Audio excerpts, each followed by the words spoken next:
লোকসকলক উচ্ছেদনামত অত্যাচার করা বন্ধ করক। ইনকলাব জিন্দাবাদ। আমার দাবি মানি লোক, আমার দাবি ন্যায্য দাবি, আমার দাবি মানিব লাগিব। ইনকলাব জিন্দাবাদ। অহম সরকার হয় হয়, অহম সরকার গো ব্যাক, অহম সরকার গো ব্যাক, অহম সরকার হয় হয়। সাম্প্রদায়িক উচ্ছেদ বন্ধ করক, সাম্প্রদায়িক উচ্ছেদ নচলিব। সরসাপুরের আয়োজক আক্রোশমূলক উচ্ছেদ বন্ধ করক। সরসাপুরের থাকার আয়োজক হারাহাস্তি করা বন্ধ করক। সরসাপুরের আয়োজক হারাহাস্তি করা নচলিব। সরসাপুরের আয়োজক উচ্ছেদ করা বন্ধ করক। সাম্প্রদায়িক উচ্ছেদ মানে নেওয়ানো হবে। নির্দিষ্ট জনগোষ্ঠী ভূমিহীন করা ষড়যন্ত্র বন্ধ করক। নির্দিষ্ট জনগোষ্ঠী ভূমিহীন করা ষড়যন্ত্র বন্ধ করক। ষড়যন্ত্রমূলক উচ্ছেদ করা বন্ধ করক। ষড়যন্ত্রমূলক উচ্ছেদ বন্ধ করক। পরাক্রমীয় লোকক উচ্ছেদনামত অত্যাচার করা বন্ধ করক। পরাক্রমীয় লোকসকলে উচ্ছেদনামত অত্যাচার করা বন্ধ করক। ইনকলাব জিন্দাবাদ। আমার দাবি ন্যায্য দাবি, আমার দাবি মানি লোক, আমার দাবি মানিব লাগিব। ইনকলাব জিন্দাবাদ।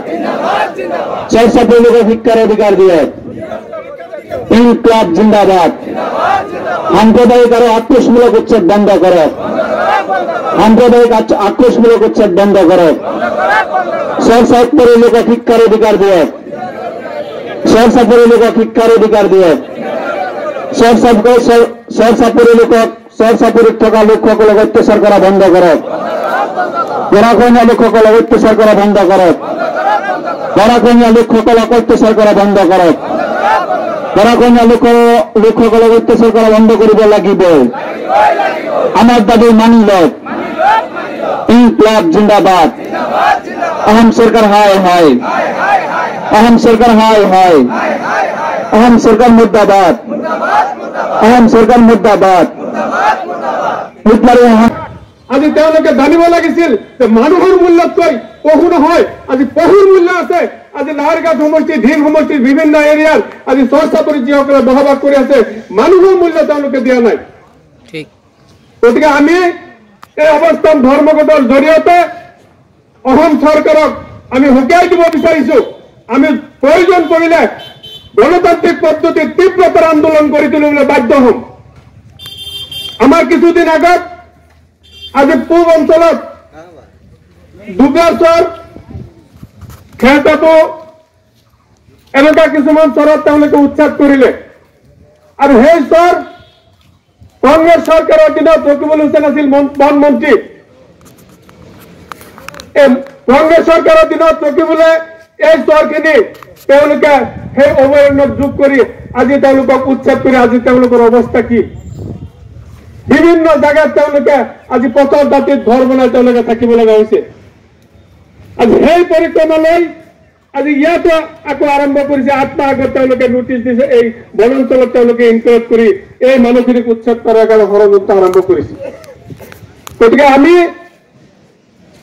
অসম চৰকাৰক আমি জনাব বিচাৰিছো যে এই উচ্ছেদ বন্ধ কৰক, মানুহক মূল্য দিয়ক।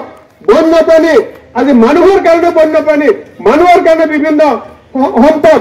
আজি মানুহ যদি থাকিব নোৱাৰে এই সৰসাপুৰীৰ বন্যপ্ৰাণী কি হব? গতিকে আজি আপোনালোকৰ ওচৰত আমাৰ ঢিল সমষ্টিৰ বিধায়ক শ্ৰদ্ধাৰ আমিনুল ইছলাম চাহাব আছে, তেওঁলোকে আপোনালোকক বহলাই কব। মই আপোনালোকে এই ৰ'দত, প্ৰখৰ ৰ'দত এই সৰসাপুৰীৰ পৰা আহি ইয়াত উপস্থিত হোৱাৰ কাৰণে আপোনালোকক মই আন্তৰিক ধন্যবাদ জনাইছো। আৰু আপোনালোকক আমি আমাৰ দলৰ তৰফৰ পৰা আমি জনাইছো যে আমি যিকোনো মূল্যৰ বিনিময়ত আপোনালোকৰ লগত আছো। আৰু এই সৰসাপুৰী উচ্ছেদ কৰা বন্ধৰ কাৰণে আমি যি পৰ্যায়লৈ যাব লাগে সেই পৰ্যায়লৈ গণতান্ত্ৰিকভাৱে আন্দোলন কৰিবলৈ আমি বাধ্য হম। গতিকে মই বহলাই নকওঁ, আমাৰ বিধায়ক সাহেব আছে, তেওঁ আপোনালোকক বহলাই কব। গতিকে মই এইখিনি কৈ মই মোৰ বক্তব্য সামৰি মাৰিছো আৰু আমাৰ বিধায়ক মহোদয়ক অনুৰোধ ৰাখিছো তেওঁ দুআষাৰ কবৰ কাৰণে। সোমাব লাগে। আৰু এই কথাটোৰ কাৰণে আপোনালোকে কেইদিনমান আগতে যদি দুই চাৰিজনে চাইছে শিখা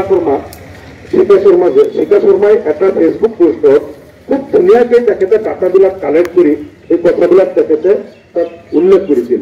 যেতিয়া প্ৰথমে বুঢ়া চাপৰি অভয়াৰণ্যটো যেতিয়া এক্সটেণ্ড কৰে চামগুৰি সমষ্টিৰ কদমচুটি আৰু লাওখোৱা চাপৰিৰ এইফালে বহুতকেইটা চহৰ য'ত আগৰ পৰা মানুহ আছিল সেই চহৰবিলাকো বুঢ়া চাপৰি অভয়াৰণ্যত সোমাইছে। তেতিয়া ৰকিবুল হুছেইন চাহাবে তেখেতৰ ৱাৰ্কাৰবিলাকক মাতি লাওখোৱাত এটা মিটিং কৰিছিল। সেই মিটিঙত কৈছিল যে আমি এটা কাম কৰোঁ, আমাৰ যিটো বুঢ়া চাপৰি অভয়াৰণ্য মাত্ৰ 8 কিলোমিটাৰ এৰিয়াত আছে, এইটো আমি আৰু এইফালে এক্সটেণ্ড কৰি দিওঁ। এই গোটেই চহৰবিলাক লৈ 195 বৰ্গ কিলোমিটাৰ এক্সটেণ্ড কৰি দিওঁ। কৰি দিলে আমাৰ লাভ কি হ'ব, ইয়াতে অফিচবিলাক হ'ব, ফৰেষ্ট ৰেঞ্জ অফিচ ডিভিজনেল অফিচবিলাক হ'ব। অফিচ হ'লে অলপ মানুহ অফিচাৰবিলাক তাত আহিব, পিছতে মানুহে আমাৰ দোকান চোকান চাহ দোকান দি চলিব পাৰিব। এই প্ৰতিবাদত আজি অসমৰ বিভিন্ন সমস্যা তেখেতৰ প্ৰতিবাদৰ কাৰণে সংখ্যালঘু মানুহৰ ওপৰত হওক, অসমৰ জাতীয় স্বাৰ্থত হওক, বহুখিনি কাম চৰকাৰে কৰিবলৈ বাধ্য হৈছে। আপোনালোকে জানে আমাৰ সংখ্যালঘু মানুহৰ ওপৰত 2 ফুটাৰৰ এটা ডাঙৰ সমস্যা আছিল আৰু এই 2 ফুটাৰৰ সমস্যাখিনি আমাৰ যোৱা বিধানসভাত অসমৰ মুখ্যমন্ত্ৰী মাননীয় সৰ্বানন্দ সোণোৱাল চৰকাৰৰ সময়ত